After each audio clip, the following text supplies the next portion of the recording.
Hello friends, welcome back to my channel. எல்லோரும் எப்படி இருக்கீங்க? நாங்கள் ரொம்ப நல்லாயிருக்கோம். நீங்கள் பார்த்துட்ருக்கிறது Radhima kitchen cooking channel. First டைமாக பார்க்குறீங்கன்னா ராதிமா கிச்சனை சப்ஸ்கிரைப் பண்ணிக்கோங்க, பெல் ஐக்கானையும் கிளிக் பண்ணிக்கோங்க.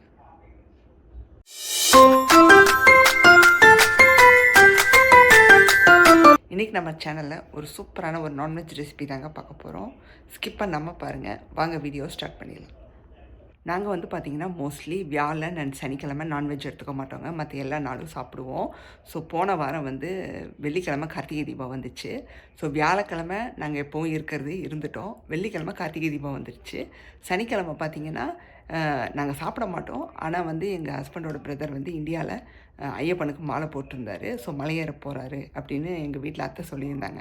ஸோ அதனால் சாப்பிட வேணாம், அவர் ரிட்டன் வீட்டுக்கு வர வரைக்கும் இருக்கணும்னு சொல்லிட்டாங்க. ஸோ கிட்டத்தட்ட செவ்வாய்க்கிழமை தான் ரிட்டன் ஆகிற மாதிரி சொன்னார். பார்த்தா புதன்கிழமை மார்னிங் தான் ரிட்டன் ஆகிருக்காரு.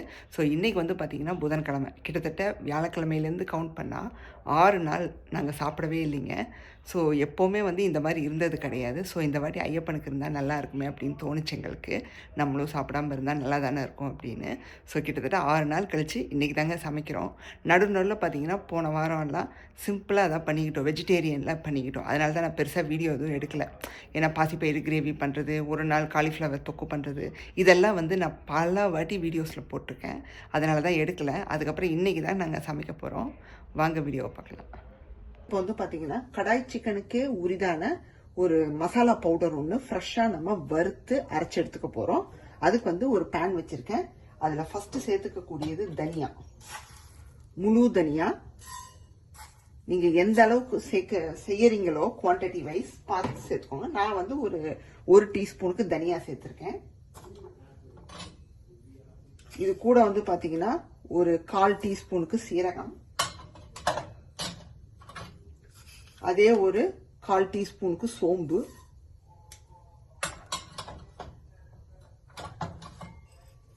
அதுக்கப்புறமா முழு மிளகு, குறுமிளகு, இது வந்து பார்த்தீங்கன்னா ஒரு 1/2 டீஸ்பூன்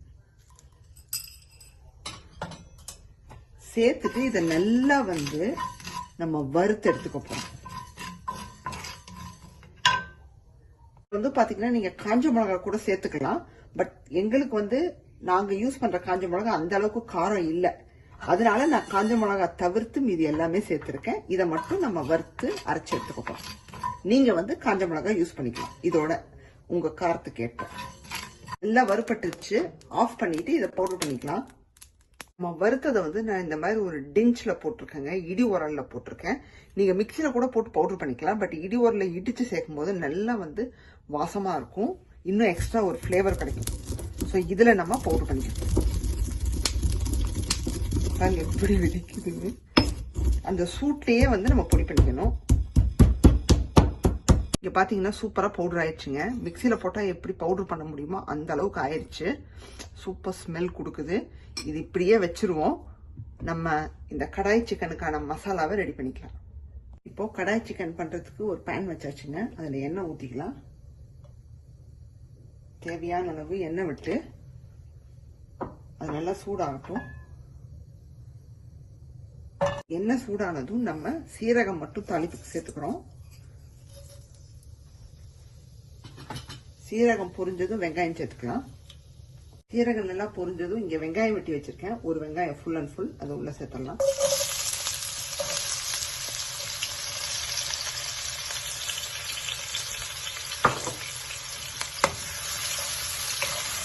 வெங்காயம் நல்லா வதங்கி வரட்டும். வெங்காயம் வதங்கும் போதே இஞ்சி பூண்டு பேஸ்ட் சேர்த்துக்கலாங்க. நல்லா ஒரு 1.5 டீஸ்பூனுக்கு நான் சேர்த்துருக்கேன். நான்வெஜ்ஜுக்கு வந்து உப்பு, இஞ்சி பூண்டு கொஞ்சம் அதிகமாக இருக்கணும். அப்புறம் உப்பு, தேவையான அளவு உப்பு. ஸோ தட் நமக்கு ஆனியன் குயிக்காக வதங்கி வந்துடும். சேர்த்துட்டு நல்லா கலந்து வச்சுங்க. ஸோ வெங்காயத்துக்கூடயே சேர்க்கும்போது நல்லா பச்சை வாசம் போயிடும். வெங்காயம் நல்லா வதங்கிடுச்சு. இப்போ தக்காளியை சேர்த்துக்கலாங்க.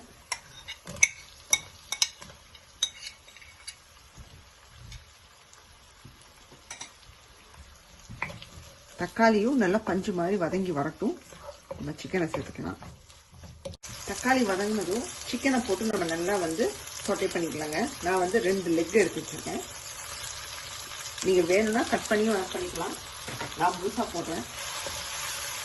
ஸோ நல்லா சிக்கனை வந்து எண்ணெயில் ஒரு 30 செகண்ட்ஸ்க்கு நல்லா வந்து நம்ம பரட்டி விட்டுக்கணும். அது வெள்ளை கலராக மாறும் பார்த்தீங்களா, அந்த அளவுக்கு அதை வந்து ஒரு ஆஃப் குக் பண்ணி வச்சுக்கணும்.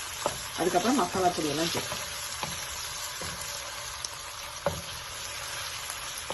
சிக்கனை நல்லா பார்த்தீங்கன்னா சோட்டை பண்ணி விட்டாச்சு எண்ணெயில். உங்களுக்கு பார்த்தாலே தெரியும் ஒரு வெள்ளை கலராக மாறி இருக்கும். இப்போ நம்ம எதை சேர்க்க போகிறோம்னா, நம்ம வறுத்து அரைக்கும் போது என்ன அதில் சேர்க்கலையோ அதை இதில் சேர்க்க போகிறோம். ஃபஸ்ட்டு மஞ்சத்தூள் நல்லா ஒரு 1/2 டீஸ்பூன் சேர்ப்போங்க. அடுத்ததாக வந்து மிளகாத்தூள், தனி மிளகாத்தூள். ஏன்னா நம்ம மிளகாய் சேர்க்காம தான் அரைச்சோம், தனியாக மட்டும்தான் சேர்த்தோம். அதனால் காரத்துக்கு ஏற்ப, ஏன்னா நம்ம பெப்பர் வேறு சேர்த்துருக்கோம், இப்போ பார்த்து சேர்த்துக்கணும். இதை முதல்ல கலந்து விட்டுட்டு நம்ம அரைச்சி பொடியை சேர்த்துக்கணும். இப்போ என்ன பண்ண போகிறோன்னா, நம்ம மிளகாத்தூள் மஞ்சத்தூள் சேர்த்து ஒரு மிக்ஸ் கொடுத்துட்டு நம்ம அரைச்ச பொடியை கொஞ்சம் சேர்த்துப்போம். இப்போ கொஞ்சம், அப்புறம் இறக்கும்போது கொஞ்சம் சேர்க்கப்போம். இப்போ நம்ம லைட்டாக தூவ போகிறோம்.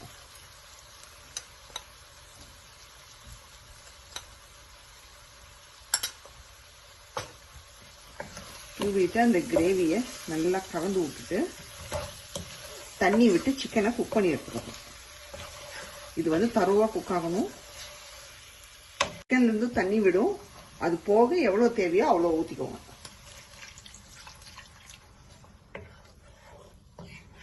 ஊற்றி நம்ம ஒரு லிட்டு போட்டு மூடி நல்லா வந்து இதை குக் பண்ணி எடுத்துக்கலாங்க.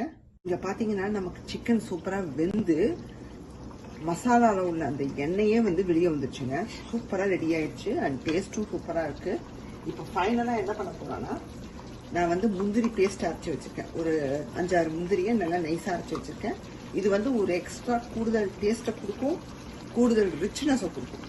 உங்களுக்கு இந்த இது வேண்டாம இதோட நீங்கள் கொத்தமல்லி தூவி இறக்கிடலாம். பார்க்கவே அழகாக இருக்குது. இங்கே ஊற்றிடுவோம்.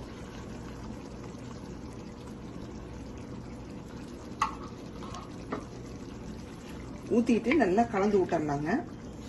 நமக்கு அந்த முந்திரியோட பச்சை வாசம் போகும், தரோவாக போகும். பார்த்தீங்கன்னா நமக்கு பச்சை வாசம் போய் சூப்பராக கிரேவி ஃபார்ம் ஆகிட்டுருக்கு. முந்திரியை அரைச்சி போட்டனால ரொம்ப கொதிக்க விட்டுறக்கூடாது. அப்படியே உங்களுக்கு வந்து திக்கனிங் ஏஜென்ட் இல்லையா, டப்புன்னு வந்து கெட்டியாக்கி விட்டுரும். இப்போ என்ன பண்ண போகிறோம்னா, நம்ம அரைச்சி வச்சபடி இன்னும் கொஞ்சம் ஃபைனலாக நம்ம லைட்டாக தூவோம்.